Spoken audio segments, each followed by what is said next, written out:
Abimbola stood in front of the mirror, gently combing through her long, thick, natural hair. It flowed past her shoulder like a black waterfall. Her hair had always been her pride. Even when she was a child, people would stop her mother in the markets to admire the little girl with the full shiny afro. Now at 24 years old and a fresh graduate, her hair remained the first thing people noticed about her. She had just completed her NYSC and was ready to begin life as an adult. With her certificate in her hand and hope in her heart, Abimbola believed that something good was around the corner. She applied for jobs daily and wore her best clothes to every interview, always putting her best foot forward. But weeks turned into months and no job offer came. The excitement she once felt began to fade, replaced by anxiety and self-doubt. One afternoon, while scrolling through her phone and applying for another job online, her best friend Tulu called. "Bimbo, how far now? Are you still looking for a job?" Abimbola sighed, resting her back on the wall of her small room. "My sister, it's not easy. I am already tired and exhausted." Tolu's voice was full of warmth. "Why not come work with me in the salon? At least small now, just to keep busy. You can learn one or two simple hairstyles while you wait for a job. And you know customers will definitely like you." Abimbola chuckled. "Hair salon, me? Abimbola the graduate? I no go lie oh, that one no follow. I can't do that." "But Abimbola, it's not going to be forever. Just give it a try, and you know, I will make free hair for you and you will save money." Abimbola gave a short laugh and ended the call politely. But deep inside, she felt a sting of truth. Things were hard, and getting a job was very difficult. By the third month of job hunting, Abimbola's saving had almost finished. Transport fare for interviews, printing of CVs, buying data, and even small snacks here and there had drained her account. She had worked under the hot sun more times than she could count, standing in long queues with other hopefuls looking for a job. She often returned home tired, her once vibrant face now dull with stress and anxiety of getting a new job. One day, she returned from an interview drenched in sweat. Receptionist had smiled at her but said, "Sorry, we just filled the position." Frustrated, Abimbola dropped her bag on the floor and slumped into a chair. Her phone rang again. It was her friend Tolu. "Abimbola, have you gotten home?" "Yes, I just came back from another round of interview, and to think that I did not get the job." There was silence on the line. "Abimbola, come to my salon tomorrow now. Just try it. Even if it's only how to learn to wash and plait simple style. At least you will not be at home thinking too much." Abimbola didn't answer immediately. She was tired. Tired of sitting at home, tired of rejection, tired of pretending everything was okay. Maybe working with Tolu for a while wasn't such a bad idea. "Okay," she finally said, "I would come." The next morning, Abimbola arrived at Tolu's salon. It was a small but neat place located at the busy street junction. The glass door was spotless, and the name Tolu's Touch Hair Salon was boldly written in pink above it.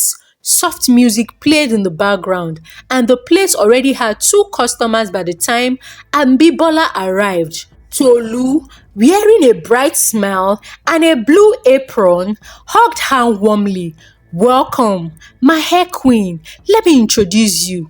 She introduced Abimbola to her 2 assistants, Peace and Shade. Then she showed her around where the towels were, the relaxers, hair cream, wash basin, and the products on display. At first, Abimbola was shy. She stood by the corner, unsure of what to do. But as the days went by, She began to relax. She helped to pass combs, handled towels to Tolu, and even swept the floor. Before leaving that day, Tolu gave her a small brown envelope with some money inside. Take this one for transport. I know you need it, but I appreciate your help more. Abimbola smiled. For the first time in weeks, she felt useful again. Days turned into weeks. Abimbola started coming to the salon every day. She learned how to wash hair properly, how to plait basic cornrows, and how to do simple styles. Customers began to greet her by name. She wore her natural hair out most times, and it was always admired. Women would point and say, "See her now, fine girl, wetin you dey use now?" She always replied with a smile, "Nothing o, just natural and natural care." It became a regular thing. Some even came with hope that their hair would grow just by sitting close to Abimbola. One day, a customer asked directly, "Abimbola, please now, do you sell anything that helps hair grow like yours? Tell us the truth. Now, I know you have a secret, but you will not want to say it." She shook her head, still smiling, but something inside her clicked. The question repeated itself in her mind all night. Could she do something about it? She thought to herself. Abimbola started to think about the different hair creams and oils in Tolu's salon. What if she mixed them? What if she added something extra? Just maybe they will like it. Abimbola went home that night with her mind racing. She had a few products in her room. Some she had bought long ago. Others she had picked from the salon without permission. She sat at her small desk and started mixing. She added coconut oil, shea butter, sulfur, and some other oils. Then she tried a few homemade concoction like blended onions and cloves. The smell was bad, so she worked on covering it with scented oils. The next day, she rubbed a bit of the new mixture into her hair and came to the salon. A few customers noticed the scent and asked what it was. "It's just something I'm trying, oh," she said simply. Days later, Abimbola brought a few small plastic containers from home. She designed a label on her phone and printed it at a business center. The label read, "Abim's Hair Growth." When her friend Tolu wasn't around, she quietly showed it to one or two interested customers. "It's not officially out," she said. She would whisper, "But you can try it." They were eager. "If it will make my hair like yours, abeg give me two." Soon, more customers were asking for it. She sold quietly whenever Tolu stepped out of the salon.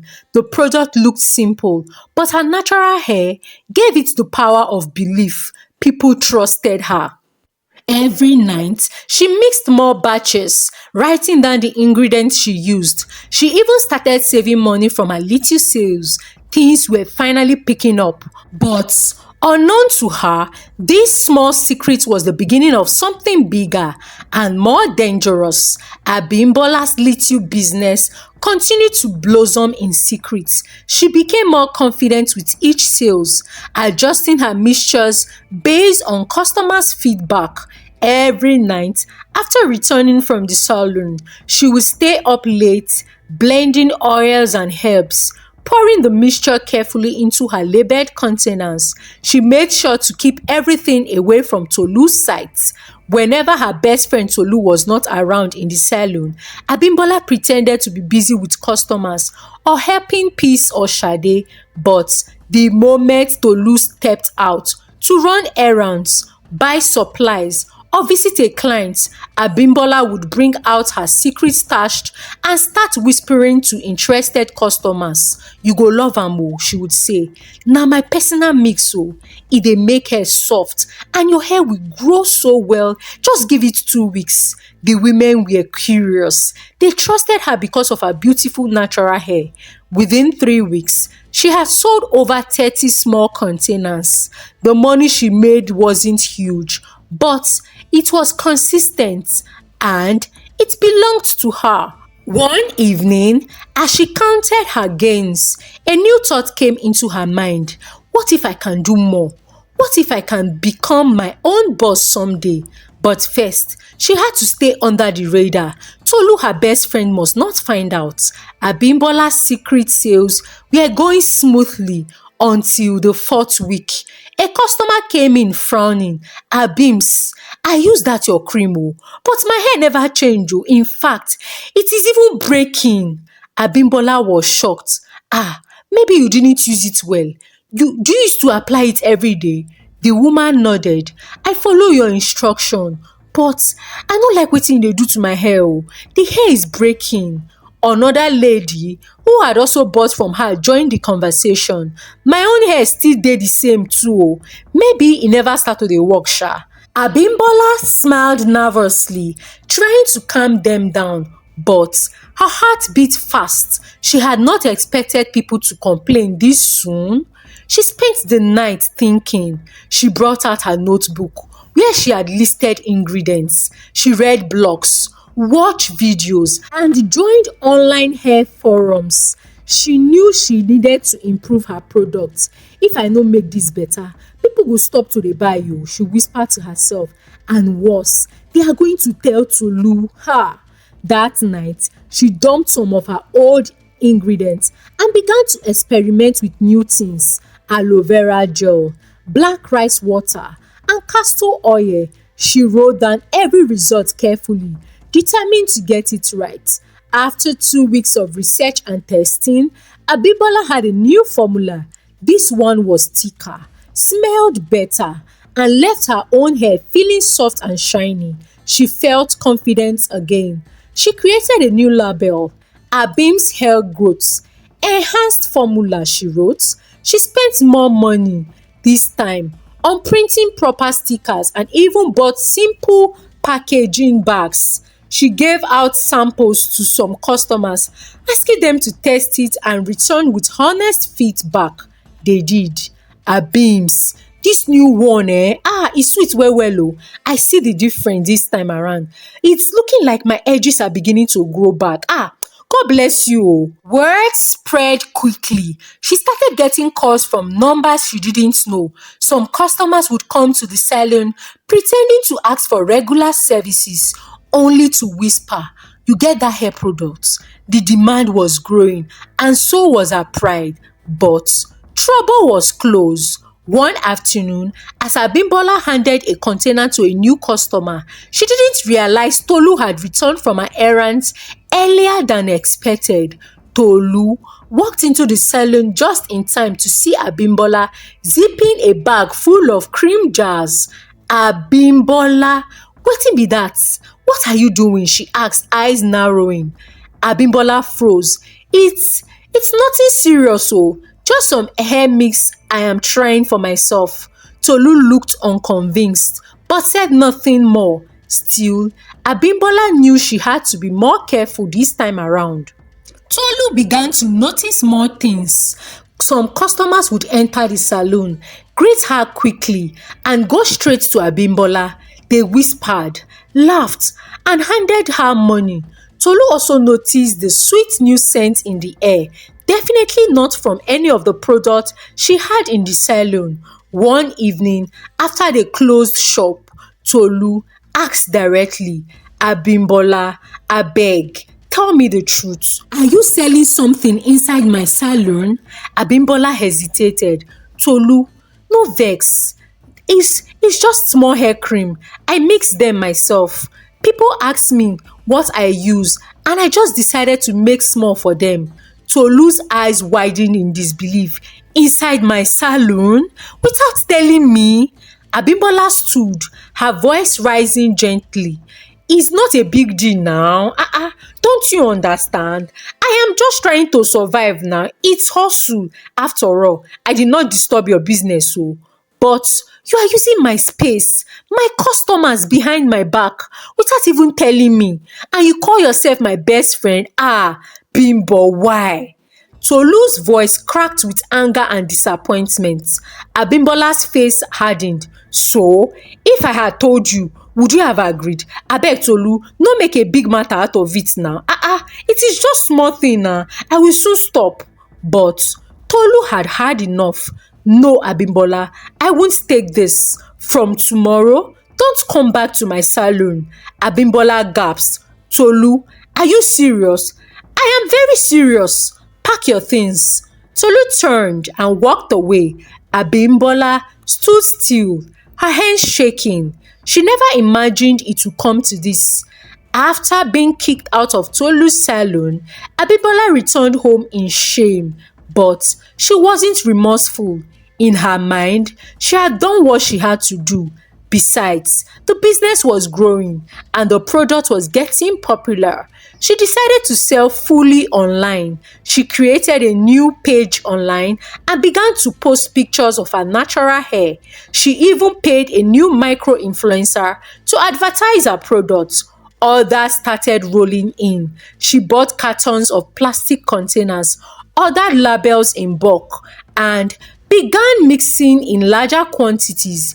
Every evening, her room turned into a mini factory. People loved the products. It became a trend among women to say, I am using Abim's hair growth. Tolu watched silently from the sideline. Her jealousy grew as she scrolled through the pages online, the pictures, the comments, the hundreds of likes. It was all too much. How did she do it? When did she go to cosmetology school? Where did she learn how to mix cream? If Abimbola can do it, what is there? Me too, I can do it oh. Tolu's mind turned dark. She decided to find out how Abimbola was producing the hair cream. One evening, she followed Abimbola home quietly and hid near her window. Through the open curtain, she saw Abimbola mixing oils and pouring into containers. She wrote down the ingredients she could recognize. Shea butter, yes, okay. Aloe vera, noted. Coconut oil, now only this thing. These are simple ingredients now. Is it the only thing she's using? But she waited a bit longer. Then she saw something strange. She quickly brought out her phone. Abimbola squatted beside a small container in the corner. She excreted into it. Tolu's eyes widened. She watched frozen as Abimbola took the waste and added a portion into the mixture and stirred it like it was normal. Tolu nearly screamed. Instead, she comported herself and continued with the recording. It was real. Her eyes were not mistaken, and she had evidence.